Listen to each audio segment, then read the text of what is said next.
menjadi wanita paling beruntung karena terpilih menjadi istri Raja Mesir, tapi kemudian diceraikan sang raja karena tidak bisa memberikan anak laki-laki. Safinas Zulfikar lahir pada 5 September 1921 di Alexandria.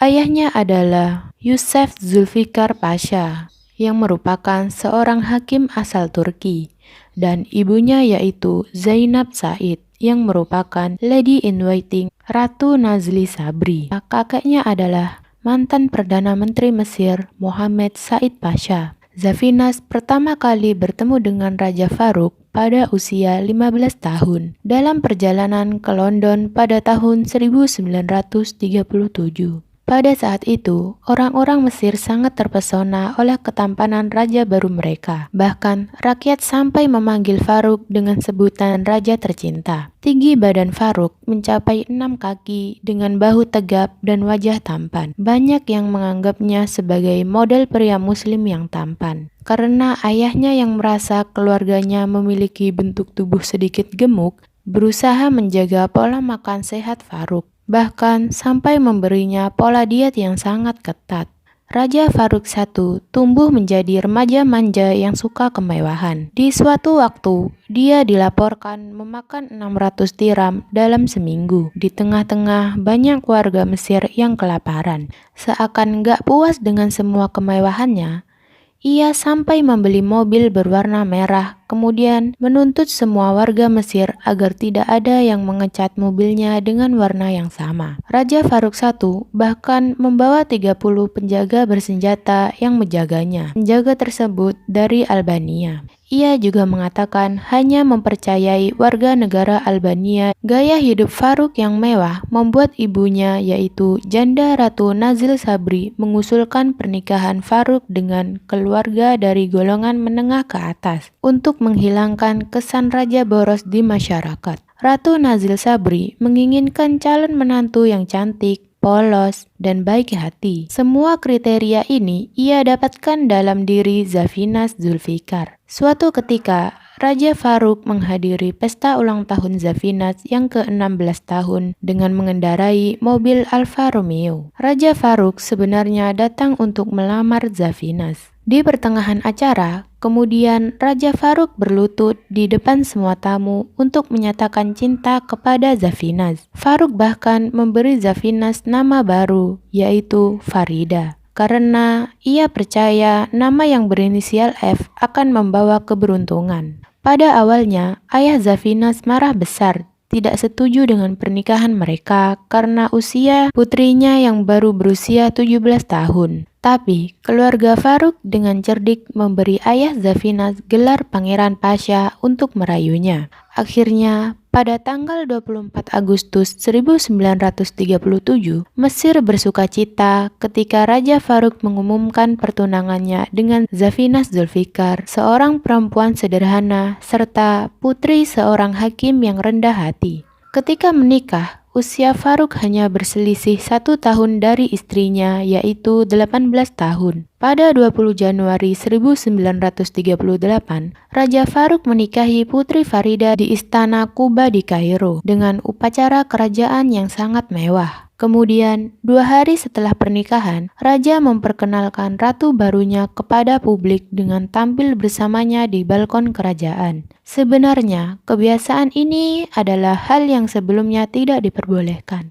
Safinas Zulfikar resmi berganti nama Farida sebagai nama aslinya, sesuai dengan konvensi penamaan kerajaan yang diprakarsai oleh Raja Fuad I, bahwa anggota keluarga kerajaan harus memiliki inisial yang sama. Setelah pernikahan, Ratu Farida tidak hidup dalam pengasingan seperti ratu pada umumnya, tetapi diberi peran publik. Para wanita di kerajaan dibebaskan dari pengasingan setelah Farouk menjadi raja. Pernikahan Raja Farouk dan Ratu Farida digunakan sebagai simbol citra negara Mesir. Pasangan muda ini secara resmi digambarkan sebagai 2 orang yang terbuka, Posisi ibu negara dan ratu menjadi posisi paling dihormati dengan tugas publik seperti menghadiri amal, penggalangan dana, upacara peringatan, serta menyambut pejabat asing yang berkunjung. Kemewahan pesta pernikahan serta peran penting Farida sebagai ratu hanyalah sarana untuk mencapai tujuan untuk menghasilkan ahli waris. Dan pada saat inilah masalah dimulai ketika Ratu Farida hamil dan yang lahir bukanlah bayi laki-laki seperti harapan Faruk, melainkan bayi perempuan. Setelah mendengar bahwa bayinya adalah perempuan,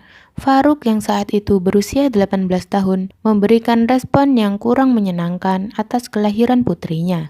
Kemudian, Faruk menghibur dirinya sendiri bahwa mereka masih memiliki banyak waktu untuk mendapatkan anak laki-laki. Kenapa Raja Faruk terobsesi dengan anak laki-laki? Karena sepupunya yaitu Pangeran Muhammad Ali yang ada di belakangnya menunggu untuk menjadi pewaris tahta berikutnya. Ratu Farida mungkin menjadi perempuan paling beruntung karena telah dipilih oleh Ibu Ratu Nazli Sabri dari banyaknya perempuan. Tapi Ibu Suri segera menghadapi kenyataan jika Farida bukanlah menantu yang bisa ia kendalikan dengan mudah. Mereka tidak cocok satu sama lain. Jadi, kedua ratu itu menjadi saling membenci. Bahkan, surat kabar selalu menjadikan perseteruan mereka sebagai berita utama yang memalukan. Pada tanggal 7 April 1940, Ratu Farida kembali melahirkan bayi perempuan lagi yang diberi nama Princess Fauziah Faruk. Kali ini, Raja Faruk sangat marah kepada diri sendiri karena tidak bisa memberikan anak laki-laki. Karena banyak orang Mesir percaya bahwa jika seorang pria tidak bisa menghasilkan anak laki-laki, berarti ia bukanlah seorang pejantan. Raja Faruk yang malu akan membuktikan bahwa ia bisa memberikan anak laki-laki. Raja Faruk kemudian berkonsultasi dengan dokter tentang kesuburannya. Ia mulai makan makanan tertentu untuk meningkatkan kejantanannya. Bahkan, Raja Faruk kehilangan pola diet ketatnya yang menjadikannya sangat terobsesi dengan makanan pria penambah stamina. Raja Faruk gemar mengadakan pesta makan dan setelah pesta, ia menghabiskan seluruh hidangan sendiri. Disinilah berat badan Raja menjadi sangat tidak terkontrol. Melihat suaminya yang lepas kendali dan terobsesi mendapatkan bayi laki-laki, Ratu Farida pun berselingkuh. Kelakuan ratunya tersebut membuat Faruk marah sekaligus malu. Tidak lama setelah kejadian itu, Faruk juga mengetahui bahwa ibunya yang janda berselingkuh dengan guru lamanya, yaitu Pangeran Ahmad Hasanin. Saat itu, ibunya dan Pangeran Ahmad Hasanin sedang membaca Al-Quran bersama di kamar tidur. Raja sangat marah, kemudian menodongkan pistol ke Hasanin untuk mengancam mereka bahwa Raja Faruk akan membunuh salah satu dari mereka. Untungnya, Faruk berhasil mengendalikan dirinya. Selama masa saat pernikahannya yang memburuk, Ratu Farida pensiun dari kehidupan publiknya. Saking hancurnya pernikahan mereka,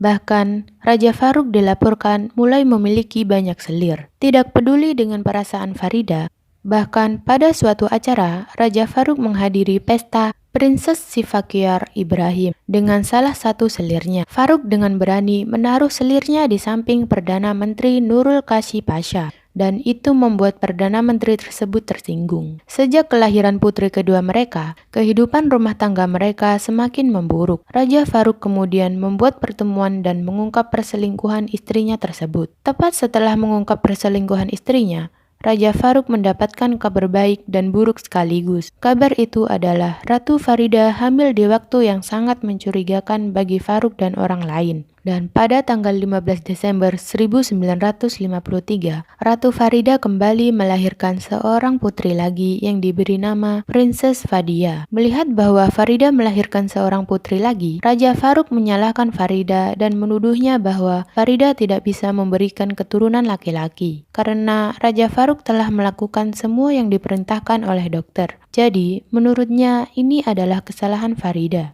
Raja Faruk menjadi sangat putus asa. Kemudian, ia mengambil keputusan yang buruk yaitu menceraikan Ratu Farida. Setelah perceraian, Raja Faruk merawat dua putri pertama mereka, sementara Farida merawat putri bungsu mereka. Karena Faruk mungkin masih ragu jika anak terakhirnya mungkin bukan putri kandungnya. Setelah perceraian mereka, Farida mendapatkan banyak dukungan karena bercerai di usia yang sangat muda dan mendapat pujian karena kecantikannya. Ratu Farida sangat populer di masyarakat, dan perceraian mereka menjadi berita besar di banyak negara-negara barat.